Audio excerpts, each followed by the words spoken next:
guys, this is Deeksha from 91 Mobiles and I have the newly launched InFocus Epic 1 with me. This phone is the only smartphone apart from the Zopo Speed 8 available in India, which comes with a MediaTek Helio X20 chip.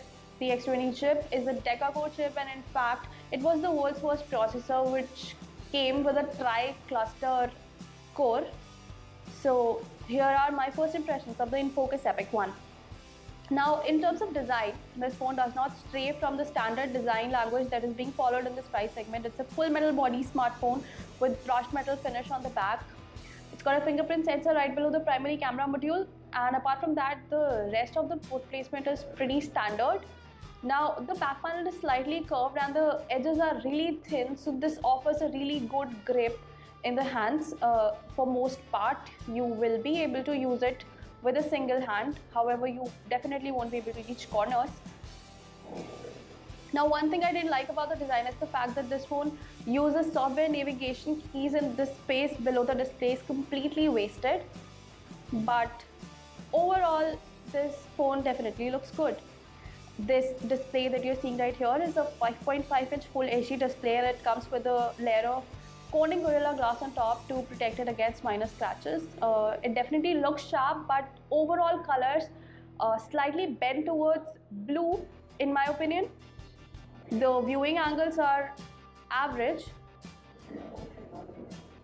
The brightness, you don't get a bar here in the quick settings to adjust the brightness. You have to go into the settings to do that. You have an option here which toggles from auto, low, medium and full if you want to change the brightness. I checked it and the brightness seemed adequate for indoors. The screen is not very reflective, so sunlight legibility should also be good.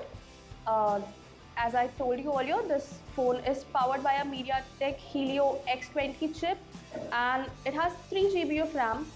Now, while a deca-core processor should ensure extremely fast usage,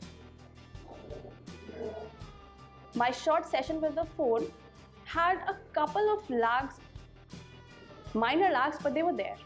I'll be able to tell you about the processing ability of the phone after I review it, after we stress test it. But for now, the processing seems snappy enough.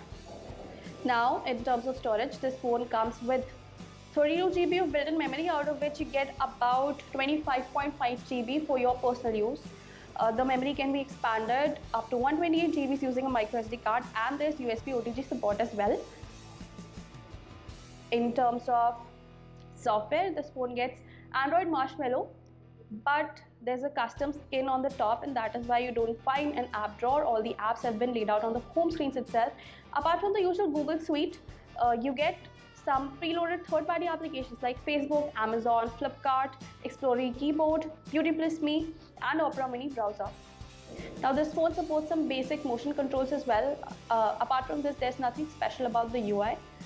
Talking about the cameras now, the InFocus Epic 1 has a 16 megapixel primary camera with face detection autofocus, and you get a dual tone LED flash on the back. On the front, it gets an 8 megapixel camera which has an 80.2 degree wide field of view. Now, let's take a look at the camera application. It's not very loaded. You get just 3-4 modes to shoot in, which is HDR, panorama, picture-in-picture in the normal mode, and a couple of filters. Okay, there are more than a couple. About 9 filters that you can put on your pictures in real time, and there are the usual camera settings. That is it about the camera app.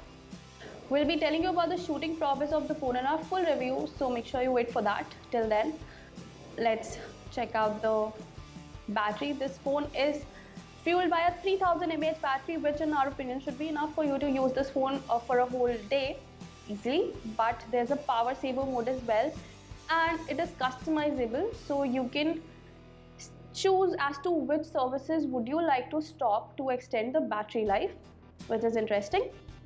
Now, this phone is priced at Rs 12,999, while the other phone, which has the same processor, is priced at Rs 29,999, which is a huge difference.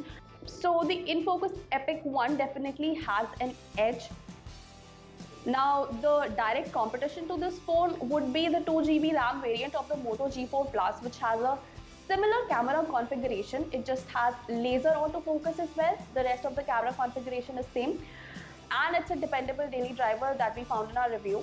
So that's there.